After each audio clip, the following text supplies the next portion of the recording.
This is a typical morning outside the Bronx courthouse. Hundreds waiting to see a judge for minor offenses like disorderly conduct and loitering. It's a scene that plays out in courthouses every day all over the city. But our investigation has discovered that many of these people shouldn't even be here. A New York police officer tonight breaking the infamous blue wall of silence and speaking out about something the NYPD has always denied. Cops have quotas for arrests and for tickets. And the officer says the pressure to make quotas means the arrest of innocent people. Our primary job is not to assess anybody. Our primary job is to get those numbers and come back with them. Why do it? They have to meet the quota. 1 arrest, 20 summonses. Things are not going to get any better. It's going to get a lot worse. And if you think 1 in 20 is breaking your up, guess what you're going to be doing? You're going to do a lot more than what you think. In another recording, a patrol supervisor appears to step up the pressure to write more and more summonses. Next week, it could be 25 and 1. It could be 35 and 1. And guess what? Until you decide you're going to put this guy with a couple pieces of delivery man, this is what you're going to be doing until then. So we understand each other. He's being clear. The only choice that we have is to do it. You're telling me that they're just stopping people without a reason? Is that what you're saying? We're stopping kids walking from school.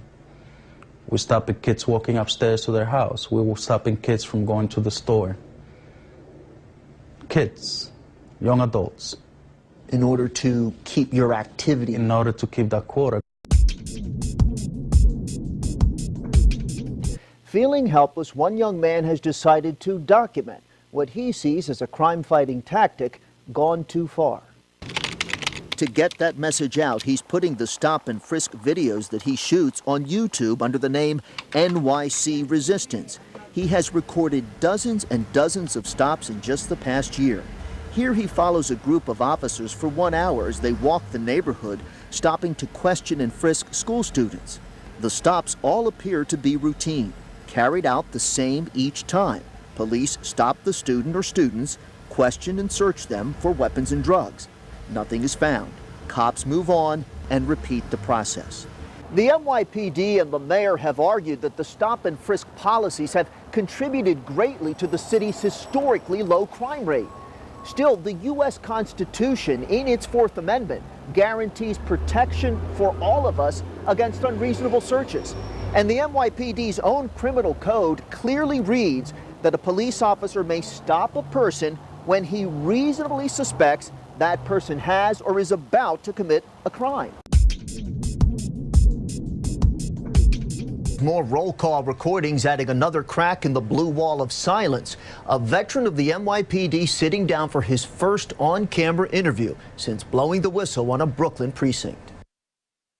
I wasn't meeting their undocumented quota, the non-quota quota. In his first television interview, Officer Adrian Schoolcraft, an 8-year veteran, spoke about how a top-down pressure to make summons quotas corrupted policing in the 81st precinct. I never set that as effective policing, or as they would call it, proactive. Be proactive. They were just reacting. When they grab bodies off the street, when the inspector refers to them as bodies, how many bodies have I got in the cells? He says tapes he secretly recorded of his supervisors during roll call back his quota claims. Well, they can make it real difficult for you. They can ship you somewhere. Just keep the hounds off. A Parker, a 250. You can fuck somebody walking down the street. You know what? I stopped for that. I did a 250. What's the big deal? Schoolcraft says day in and day out it was all about the numbers with little respect for people's rights. I want 250 to see something. I want a ghost town. I want to be able to echo from one end of the street to the other. You understand? That's what I want in a perfect world. So that's your mission. Guys need college, need activity, there you go. You gotta get your move. We've tried repeatedly to get the NYPD to respond to our investigations into police quotas and aggressive stop-and-frisk policies. We've been mostly ignored until today. There'll always be naysayers, there'll always be critics. NYPD Commissioner Ray Kelly finally responded to our investigation, which raises the possibility the department's aggressive police policies with its emphasis on quotas is filling the courts with innocent people. The emphasis by the department on performance goals or quotas, whatever you want to call them, are leading to bogus summonses. Well, all I can tell you is crime's down. to record lows. We've seen a little increase. Last year was the lowest number of murders that we've had in this city since we started to record them. But are innocent people getting caught in the NYPD's widening crime-fighting net? Court data we've obtained suggests a strong possibility. In 2008, city courts handled 382,000 misdemeanor criminal summonses, such as disorderly conduct and loitering. Out of those, 193,000 were tossed out by the courts. 51% of all summonses dismissed. Andrea Hibbert was charged with disorderly conduct for asking 6 officers why they were questioning her brother, who was parking the car following a funeral. You wrote to the mayor's office and you said, "I thought they were here to serve and protect, not harass." And that's what we got that night, harassment. When Miss Hibbert went to court, the judge tossed out her summons. Jose Sanchez got a disorderly conduct charge for standing outside a store. It got tossed out. They're just singling people out for no reason at all. The Colborn brothers say they and 3 other friends were the victims of quotas, all arrested a few months ago after one of them had fallen while racing each other. And they just wanted to arrest us. I told them I fell, but none didn't matter to them. All 5 were accused of engaging in tumultuous and violent conduct that caused public alarm, given a summons for unlawful assembly, and locked up overnight. We went through the whole process, and we never even see the judge. They let us out the back door. Keisha Rivera was ticketed for crossing the street with her baby in a stroller. A cop car did a U-turn, and like 4 cops of them came out the car and stopped me and gave me a summons. The number of summonses dismissed by the court has exploded in the past 15 years, from just under 37,000 tossed out in 1994 to more than 5 times that in 2008, a 500% increase. Half of all summonses tossed out. What do you think's going on? It's a lot of complex reasons for that. It has to do with the court's approach to a lot of these summonses. We can only do our job. Emails we've received from current NYPD officers suggest quota measures play a role. One writes they constantly want you to violate people's rights and make false statements to get the arrest. Another officer writes, commands put out a list every month of those who don't have an arrest, labeling you a 0. Commissioner Kelly is unapologetic. I am proud of the record of the men and women of the department because I know we're saving lives. City lawmakers say the frisk will continue, as they have for 2 decades. They add that the tactic is used to protect.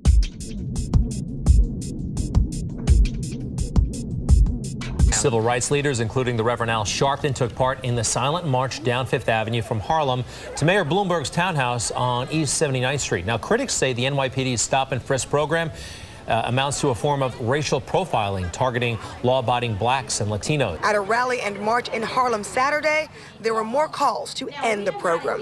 This policy is racist. It concentrates the racial profiling that leads to 2.4 million people in prison, and that it needs to be stopped, and we were stepping up, building resistance to stop it. A deep love for young brothers and sisters of all colors, but the disproportionate black and brown brothers who are targeted, we want to let them know we care for them. Over the NYPD's controversial stop-and-frisk program, demonstrators were arrested last October outside a police precinct in Harlem. All of them are opposed to the police tactic of stop-and-frisk. The NYPD says the tactic is an essential crime-fighting tool. Well, critics argue they reflect racial profiling. Commissioner Ray Kelly, as the outrage grows over New York City's controversial stop-and-frisk policy. Kelly announced changes to the policy today, detailing them in a letter to City Council Speaker Christine Quinn. The changes include a system to identify officers who've received complaints. Kelly was also grilled on the topic just hours ago at a city council budget hearing. You would contest those figures. This is, I think we have would to look at all. Would you contest those figures? No, please don't, don't ask me questions like that.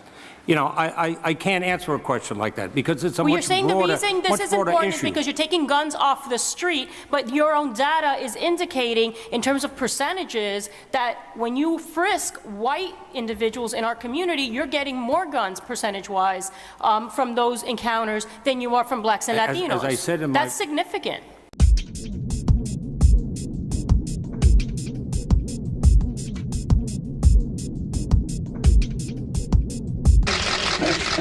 Governor Patterson, surrounded by supporters and against the wishes of the NYPD and Mayor Bloomberg, signed a controversial bill into law. Just the warehousing of the personal data of innocent people makes a mockery of our Constitution, and it stops now. Stop and frisk street stops by the NYPD have exploded under Commissioner Ray Kelly roughly 1,600 times a day, but yielding arrests or summons only 15% of the time. The names, social security numbers, addresses, and other information has been kept on file even when the person has done nothing wrong. This man says he's routinely stopped but not arrested. He supports the bill. If I'm not a criminal, they shouldn't be keeping my personal information. If I haven't been charged, why keep my personal information? It disallows the use of personal data from innocent people who have not done anything wrong. They may be suspicious. They may be thought to be future threats, but that is not a policy for a democracy. Maybe that might work in Bosnia. Maybe that might work in Somalia. Maybe it would have worked in the Soviet Union or in 1984, but we can't allow it to happen here. According to the bill's sponsors, hundreds of thousands of people have been stopped over the years and had their information recorded. The vast majority have been non-white. The vast majority have been innocent. It does not end the controversial stop and frisk policy, although one of the sponsors does believe that it will sharply curtail how often stop and frisk is done on the streets of New York. To Mayor Bloomberg, this database was but a small price to pay for in an attempt to keep crime down within the city.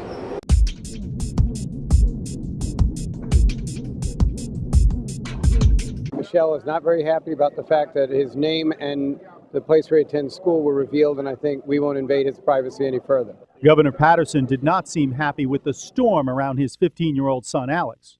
I don't want to discuss my conversations with my son. He's a minor. He's underage. The young Patterson was picked up yesterday by police after he was playing dice with older boys near his Upper West Side school. On Fox Business's Imus show, the governor offered an explanation. The principal said the kids play this game all the time. This was not no money transpired. No money was involved. It wasn't gambling.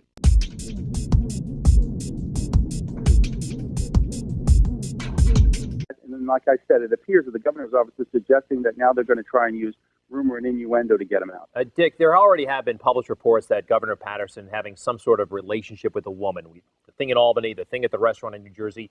Question to you is, isn't that survivable in this day and age? Maybe it's frowned upon, obviously, but it's not illegal. President Clinton was able to survive. We all know what happened there.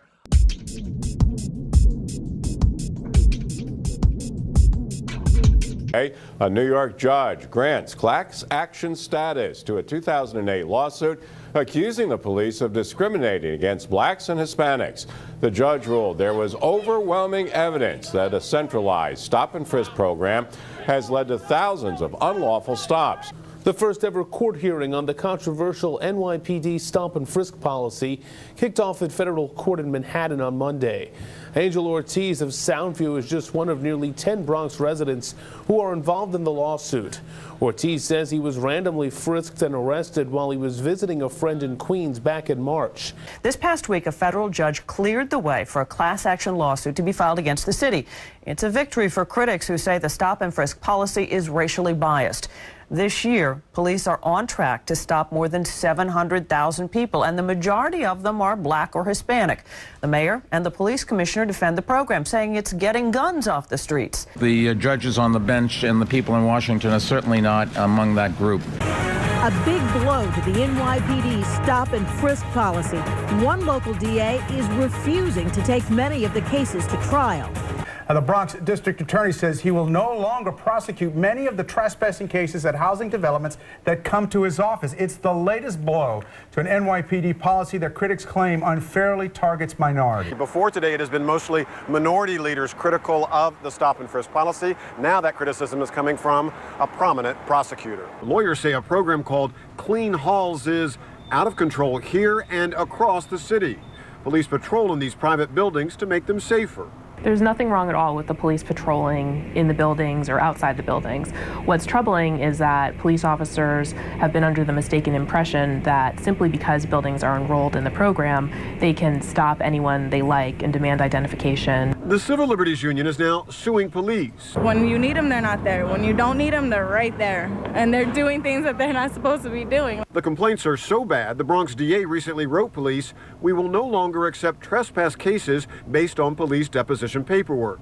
The letter goes on, each trespass arrest will require the arresting officer to be interviewed by an assistant DA. So what this policy shift shows is that the Bronx DA's office is concerned about bad stops and arrests made without any justification at all. If you want to bring crime back to New York, this is probably as good a way to start doing it. In her decision, federal court judge Shira Scheindlin slams the city and NYPD for its cavalier attitude towards the prospect of widespread practice of suspicionless stops, adding that it displays a deeply troubling apathy towards New Yorkers' most fundamental constitutional rights. How many times have you been stopped and frisked? Over 15, 16, 17 times. A federal judge ruling that one element of the NYPD's controversial stop-and-frisk policy is unconstitutional. The Eyewitness News investigators have repeatedly showed how the majority of stop-and-frisk targets are ethnic minorities. Our investigative reporter Jim Hoffer is here with today's ruling. Jim. It's a major blow to the NYPD's widely used crime-fighting tactic known as stop and frisk. The federal judge's decision applies only to stops made outside private buildings in the Bronx that are part of the city's Clean Halls crime-fighting initiative. It is clear, though, that today's ruling will have far-reaching impact on a policy that stops more than 600,000 mostly innocent people every year. It's the latest strongly worded ruling on stop and frisk by Southern District Court Judge Shira Scheindlin. In this decision, she states the plaintiffs have shown a clear likelihood of proving that the NYPD has displayed deliberate indifference toward a widespread practice of unconstitutional trespass stops outside private buildings in the Bronx. The judge is referring specifically to buildings enrolled in the NYPD's Clean Halls program. In her interim decision, she orders an end to cops stopping people outside when there's no reasonable suspicion of crime. She found that there was absolutely no basis for the police officers involved to stop those people. The New York Civil Liberties Union, which filed the suit on behalf of those living in Clean Halls buildings, hailed the decision. If a police officer stops a person simply because he or she has walked out of a building enrolled in Operation Clean Halls, it is unjustified and violates the Constitution. I didn't do nothing wrong. The NYPD credits stop and frisk with making New York the safest big city in the nation. It has also put its officers through refresher training on when and how to conduct the crime-fighting tactic. But plaintiffs in the lawsuit who live in Clean Halls buildings say police are treating them like criminals. My sister won't come anymore because she's afraid of being harassed and being arrested just for coming to visit. You get to the point that you don't feel like a human being. In the last hour, Commissioner Kelly responded to the ruling, saying, quote, today's decision interferes with the department's efforts to use all of the crime-fighting tools necessary to keep Clean Halls buildings safe and secure. We should note here, too, that this case is one of 3 lawsuits challenging the department's stop and frisk practices. The mayor's still fuming at judges who aren't supporting stop and frisk and lawmakers who won't back gun control.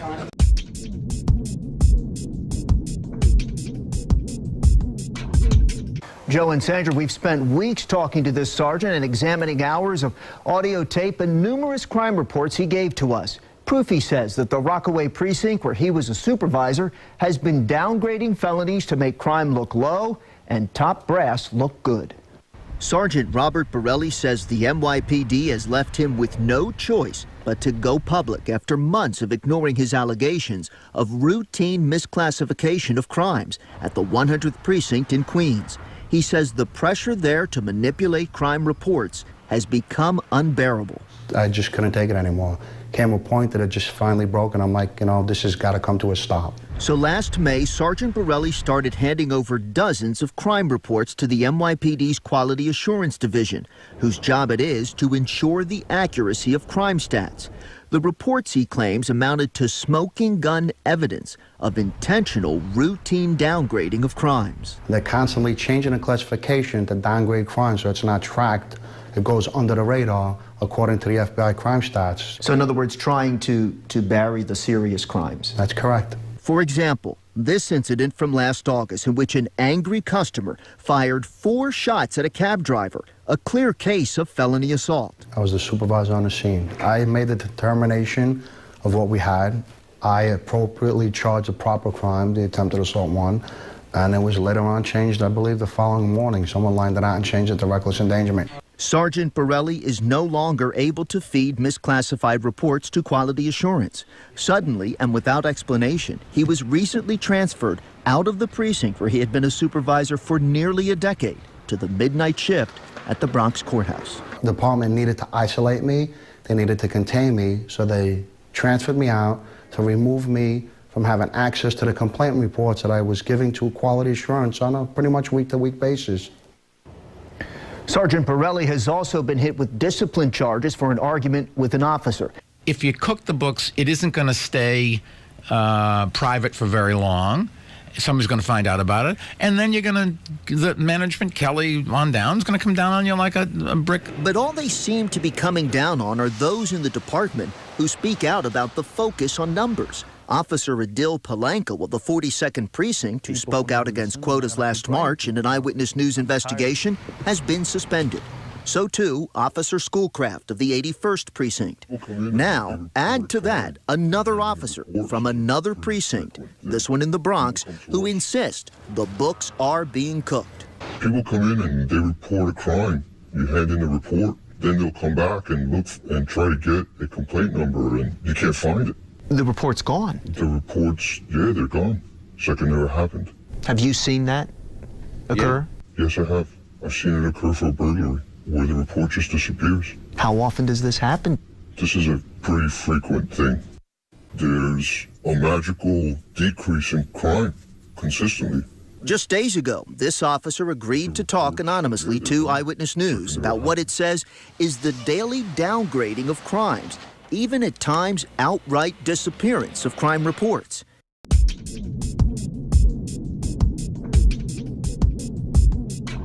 Property reports, criminal complaints, and even something that looked like a domestic violence file left out in the open. The proper way to discard these police files is to shred them.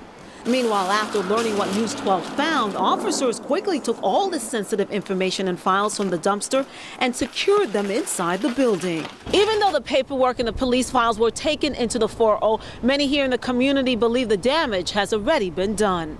They did clean it up, though. Because you're here. That's like saying I robbed a store and I'm going to pay for something now that I got caught with the goods in my hand. And we reached out to the NYPD. Officials say they are looking into how the confidential paperwork ended up in the dumpster.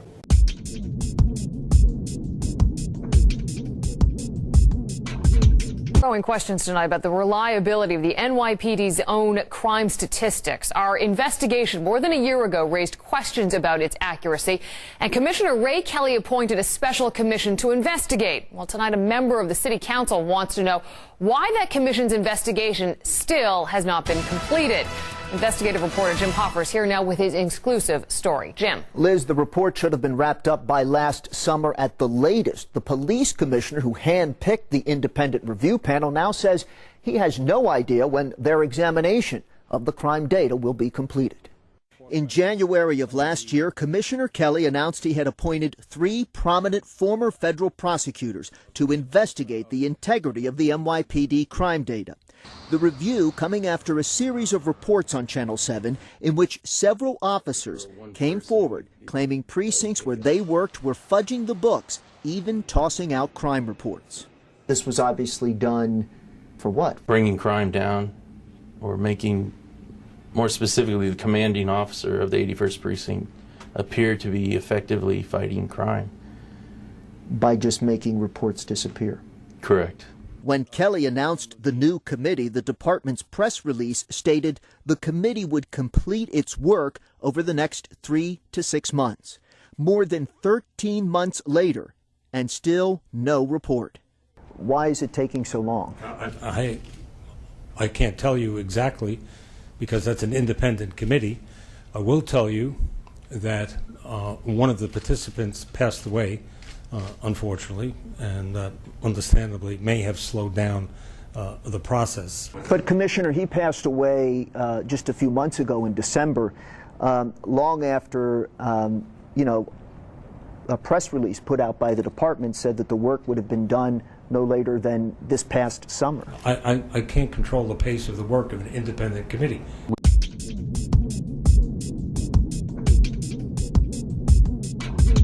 John Jewett says he was victimized twice, first by a young man he met at a bar, and then by the Midtown North precinct.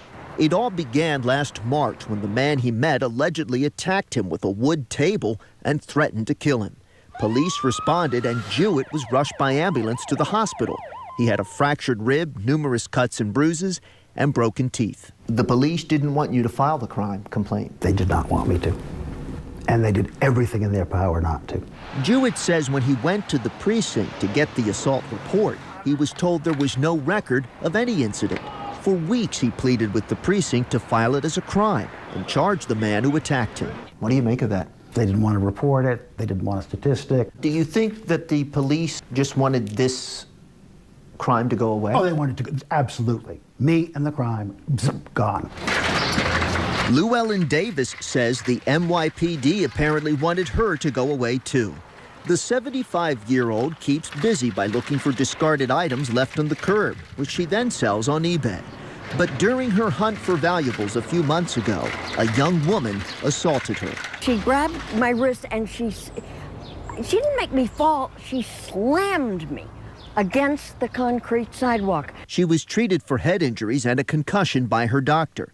She says for days following, she made repeated attempts to get a detective at the 108th precinct to take her assault seriously. He did not call me back despite my repeated calls and my repeated messages. The reason police officers make stops in Brownsville and East New York is not because of race, it is because of crime.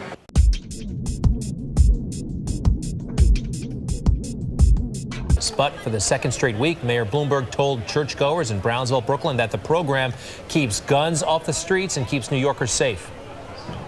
Through these stops, the police have recovered thousands of guns over the past decade and tens and thousands of other weapons. And no doubt that has saved lives. Now, I understand why some people want us to stop making stops.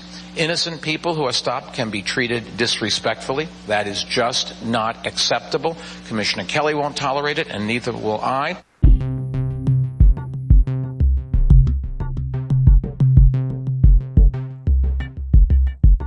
Series of gunshots rang out in a Brooklyn playground when police say a teen on a bicycle opened fire at a group of young people. Police say two 16-year-old boys were shot in the arm, an 18-year-old man and 13-year-old girl were grazed in the back. People in the neighborhood are outraged by the violence. It went in one side and came out the other side. The bullet hit Ariana's left leg, and yet she's in good spirits. I feel How do you better. feel? Her mother says she'll make a full recovery. There it is. There it is. This is 3-year-old Isaiah Rivera showing me his 2 bullet wounds on his right leg and his $1 million smile. He just got home from the hospital tonight and is lucky to be alive. Police say the infant was grazed in the shoulder by a bullet as his mother pushed him in a stroller on Seneca Avenue. The mother saw him bleeding and ran to a nearby firehouse. The baby was then rushed to Lincoln Hospital, where he was treated and released. So far, there have been no arrests. Police confirm 6 people were shot, including a 13-year-old boy, along with 2-year-old Ariana and her dad, Michael. Just 14 years old, Kamar Brooks has become the city's latest victim of senseless violence, shot and killed in Hafen Park, where he loved to play. He didn't give any trouble. He kept to himself, and why him? Kamar Brooks's life held great promise. Medals for track and field, bowling trophies. School brought him honor roll certificates, and tennis, a game he loved so much, he showed off his rackets on Facebook. Excelled very bright in school, honor student. Loved the sports too much. But after leaving a tennis match Thursday night, he was cut down by a single bullet. He was doing what he normally does. He wasn't doing anything. When he didn't come home by midnight Thursday, his father first walked around the park. Didn't find him. 5:30 Friday morning, he went back and made the shocking discovery. Kamar's lifeless body near the tennis court. And he was like, you know, I just found Kamar, he's dead in the park. And I'm like, what? Crime Stoppers will pay up to $2,000 in cash. As police now hunt for a suspect, park advocates worry. Illegal guns that should not be in the hands of these people. That mixed with a lack of security in our parks is a deadly combination. This time, taking a gifted life with so much promise. He wanted to be a tennis star. He could have been that and more. I also want to say something to those who brought their children out here today. Like you, we all want to make sure that they grow up safe and sound. And that's why we're working hard to make sure that they have good schools, safe streets, and bright futures. And that's what this Night Against Crime is all about. Violence, 8 people in the Bronx and Harlem are shot within hours of the 29th annual National Night Out. Eyewitness News reporter Marcy Gonzalez live in Harlem with that story. Marcy. Good morning, Ken. These National Night Out events were held across the country, people coming out to the streets to speak out against violence. And Mayor Bloomberg actually spoke at one of those events about 8 blocks from here, where 3 people were shot just hours later. Police say that 2 women were shot in the buttocks and a man was shot in the arm around 2 o'clock this morning here on the sidewalk outside of the Drew Hamilton houses. 2 people are now in custody being questioned in that shooting. And in another triple shooting around 11 last night, 3 teenagers were shot in a Bronx playground. The 2 young men were shot in the torso and a young woman was struck in the leg. This happened at the Agnes Hayward playground in the Williamsbridge section. And in that same 3-hour period of these shootings, a man was shot in East New York, Brooklyn, and another man was shot here in Harlem. This is just coincidence that Mayor Bloomberg was scheduled to speak this morning in Brownsville, which is just about 3 miles away from all of the overnight shootings. Now, that night of gun violence would likely reinforce the need for stop and frisk, according to some city officials. This morning, Mayor Bloomberg stopped short of using the phrase stop and frisk, but he did pledge to continue to use all of the city's resources to stop violence. Now, Mayor Bloomberg spoke for about 15 minutes this morning at Christian Cultural Center in Brownsville, Brooklyn. He just wrapped up his remarks. This is his second Sunday morning that he has spent trying to get more community support for his crime-fighting tactics. Now, this morning, or overnight, 6 people were shot. 1 was killed in 4 shootings. The first shooting was at Sackman Street after 10:40 p.m. The NYPD says a 25-year-old male was shot multiple times. Sources say 23 times. That man died. Then just after midnight, a male and female were shot in the leg on Riverdale Avenue. Around 1 a.m., shots were fired on Stone Avenue and Truxton Street. No one was injured in that shooting. But then just after 3 a.m., 3 people were shot on Thetford Avenue. A man was shot in the leg, another male was shot in the forearm, and a woman was shot in the abdomen. A night of gun violence again that will likely lead to more stop and frisk. Legal guns use has become a major problem citywide. In an effort to tackle the problem, Mayor Bloomberg met with community leaders and clergy members Friday at Gracie Mansion. 4 representatives from the Bronx attended the meeting. The leaders are outraged about Monday's shootings and about the recent increase in violence citywide. They insist that something needs to be done. He's also called for closing background check loopholes and lobbied for a federal ban on assault weapons, like the AR-15 semi-automatic rifle used in Colorado. People say it's bad politics to address the issue. I think they're wrong. I'm going to try to stir it up. Inside the apartment, police recovered a cache of weapons that speaks volumes about illegal guns. The commissioner said the suspect's gun was purchased with several others in Wilmington, North Carolina. And the mayor says the problem is obvious. This is plain and simple the federal government's problem, and they can fix it, and only they can fix it. For the last few weeks, but police trying to ease those fears. Well, they broke up a gun trafficking ring. Undercover officers confiscated a total of 56 guns from 2 men who were running a Florida to New York gun trafficking ring. Illegal gun trafficking. A bill is being introduced in Congress that would make it a crime to traffic in guns like these, and it would also go after so-called middlemen. They buy guns for someone else so that person can evade any kind of background check. A source tipped off police about the delivery of weapons coming in from South Carolina. Also red hot over the continuing lack of federal action to stop illegal gun sales on the internet. and he says the time for stricter gun control laws is long overdue. The disgrace is the federal government has left some loopholes where it's hard to enforce their own laws, and they don't fund any of the enforcement. But if you have some of these pro-gun organizations like the NRA repeatedly says, let's enforce the laws.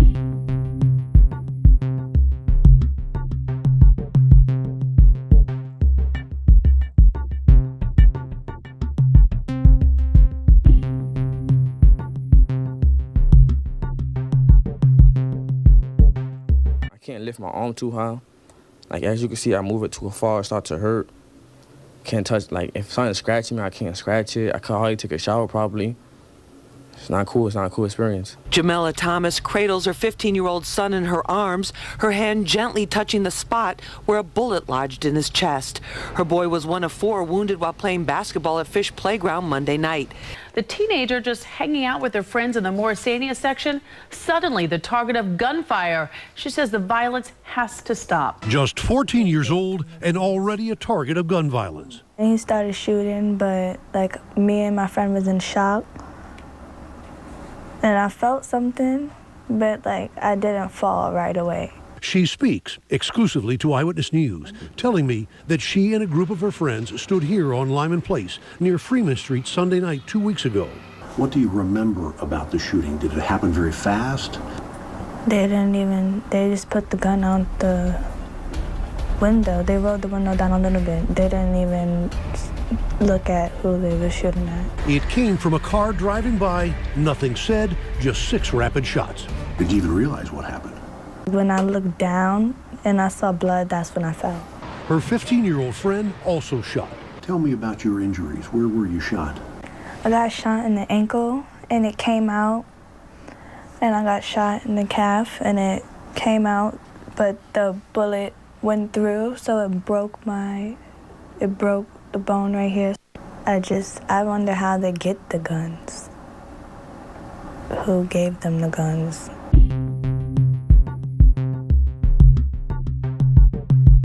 A New York cop accused of stealing guns from fellow officers, and wait till you hear why he allegedly did it. Good evening, everyone. I'm Bill Ritter. Liz is off tonight. The officer and several civilians now charged with illegally selling those stolen guns on the streets. Prosecutors say the officer, who swore to protect the public, instead could have put the public in danger. Eyewitness News investigative reporter Sarah Wallace at the courthouse in Lower Manhattan with our lead story. Sarah? And Bill, there is no greater betrayal for a cop than this. Prosecutors say that 31-year-old Nicholas Mina didn't care where the guns ended up. He was so blinded by drugs and debt. They say he confessed to it all last night, basically admitting that he was hooked on prescription drugs and sold out his shield for a fix. Prosecutors say 9th Precinct cop Nicholas Mina was so desperate to support his drug habit, he was willing to sell guns on the street, and not just any guns, but guns from his own colleagues. Investigators claim Mina has confessed to stealing 4 9mm from lockers in the 9th Precinct and selling them, along with one of his Glocks, to his drug dealer to pay off a debt. Now, this was an investigation that involved wiretaps, physical surveillance, and search warrants. Prosecutors say that yesterday they raided Chavez's home and they discovered a treasure trove of prescription pills, 4 additional guns, a bullet-resistant vest from the 9th Precinct, and equipment used to deface guns.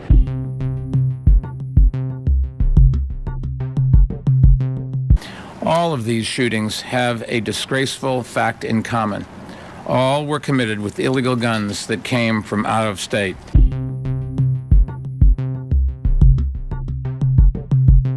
Mayor Bloomberg's outspoken in his attacks on the gun industry. So it's hard to believe, but police sold 28,000 pounds of spent shell casings not to a scrap metal company, but to an ammunition store called Georgia Arms. The company reloads casings with bullets and legally sells them online. I'm sure they are saying, mea culpa, mea culpa, mea culpa. What an embarrassment. It's totally inconsistent with our message, and we've got to correct this. Councilmember Letitia James is now demanding a change in the law to prohibit spent casings being sold to an ammo company. City Hall sources say they didn't know the police department was doing this. Still, they call it perfectly legal. The city made about $70,000 on the deal. That's a frightening thought. State Senator Eric Adams, a former police officer, said he was stunned by today's news in the New York Times, especially with so many violent and tragic shootings in the city this summer. Today he asked, what's the mayor thinking? Would he like to find out one day the spent shell from NYPD took the life of a 2-year-old or 4-year-old?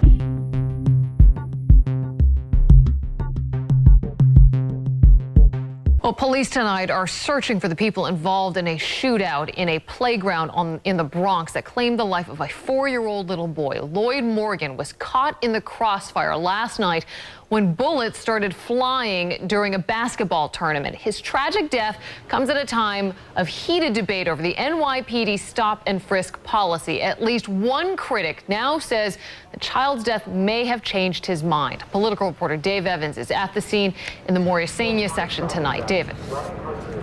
Liz, as you know, under the current policy, about 700,000 New Yorkers stopped and questioned by police last year. The vast majority of them, of course, young black and Hispanic men. So it was big news last night when a critic of the mayor's policy, who also is African American, all of a sudden supported the mayor. But today, things seem to change a bit. You've destroyed me. You changed my whole life in an instant. In the raw emotion and anger of a 4-year-old killed in the crossfire, a debate began all over again on stop and frisk. Look what happened here tonight.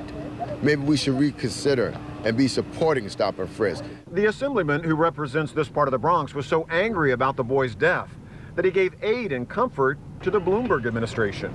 So maybe the commissioner and the mayor was right. You know, maybe we should revisit the stop and frisk. Councilman Jabani Williams today said last night's tragedy does not change a thing on stop and frisk, a policy that he says just doesn't work. We all need to empathize with what's going on, but that emotional, gut-wrenching response, we got to take away from that at some point and say, is this working?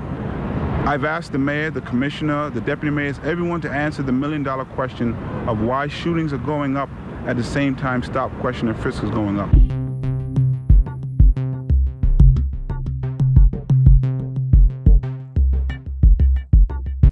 You know that his only tendency was spread, and it was on his way home.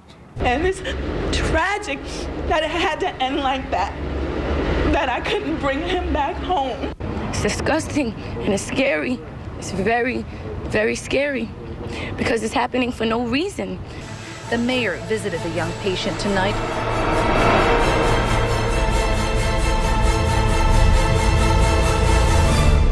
We have to obey the Constitution. We have to obey everybody's rights. But if you don't have the right to go out on the street without worrying about yourself being shot, a lot of the other stuff is kind of not really that important. But if you don't have the right to go out on the street without worrying about yourself being shot, a lot of the other stuff is kind of not really that important. Not really that important. Not really that important.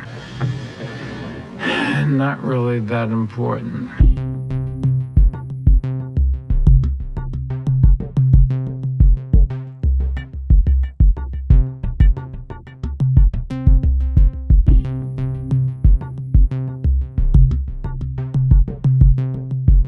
This year than last year here in the Bronx. The number of homicides dropped nearly 25% this year compared to last. Cops say there have been 111 murders so far this year. The NYPD points in part to the controversial stop and frisk policy for the decrease in murders here in the Bronx and citywide.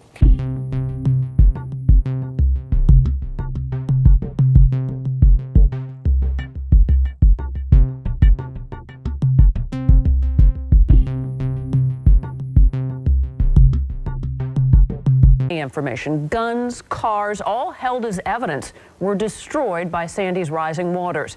The evidence housed in 2 large NYPD warehouses and unprotected against the surge. Eyewitness News investigative reporter Jim Hoffer is here with more on what it all means. Jim? It could mean criminal cases tossed out and some say even wrongful convictions. The NYPD isn't saying much about the extent of the damage to evidence, but when you see the location of one of these warehouses, you wonder, what were they thinking?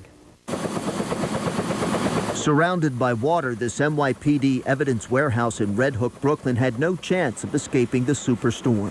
What little preparation was taken to protect the facility proved no match for Sandy's surge.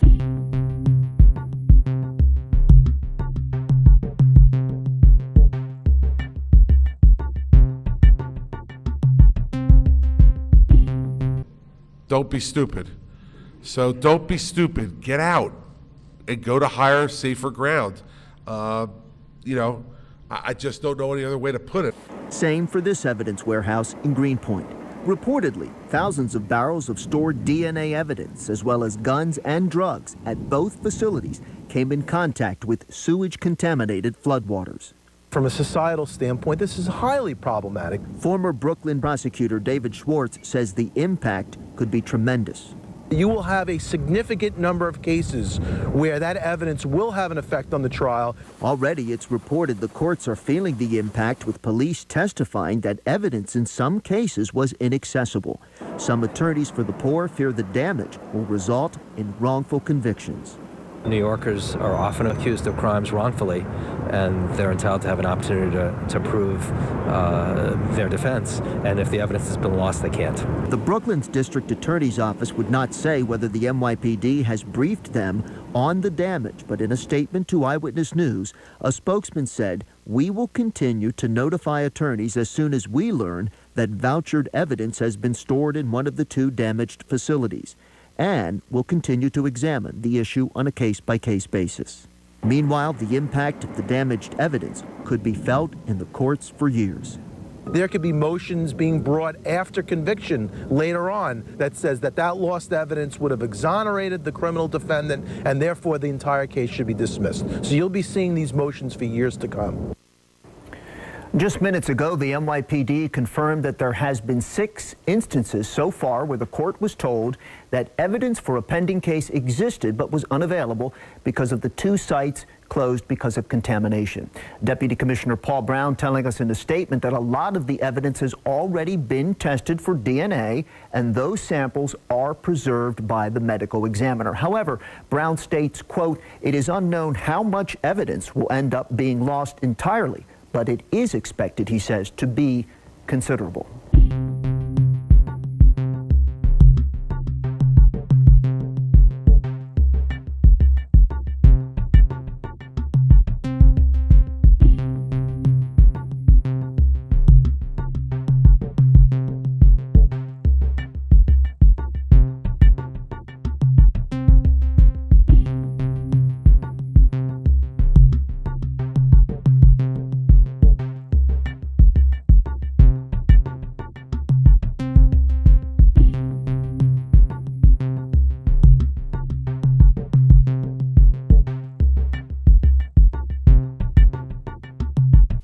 Weapons that were designed for soldiers in war theaters don't belong on our streets. And so what I'm trying to do is to get a broader conversation about how do we reduce the violence generally. Part of it is seeing if we can get an assault weapons ban reintroduced.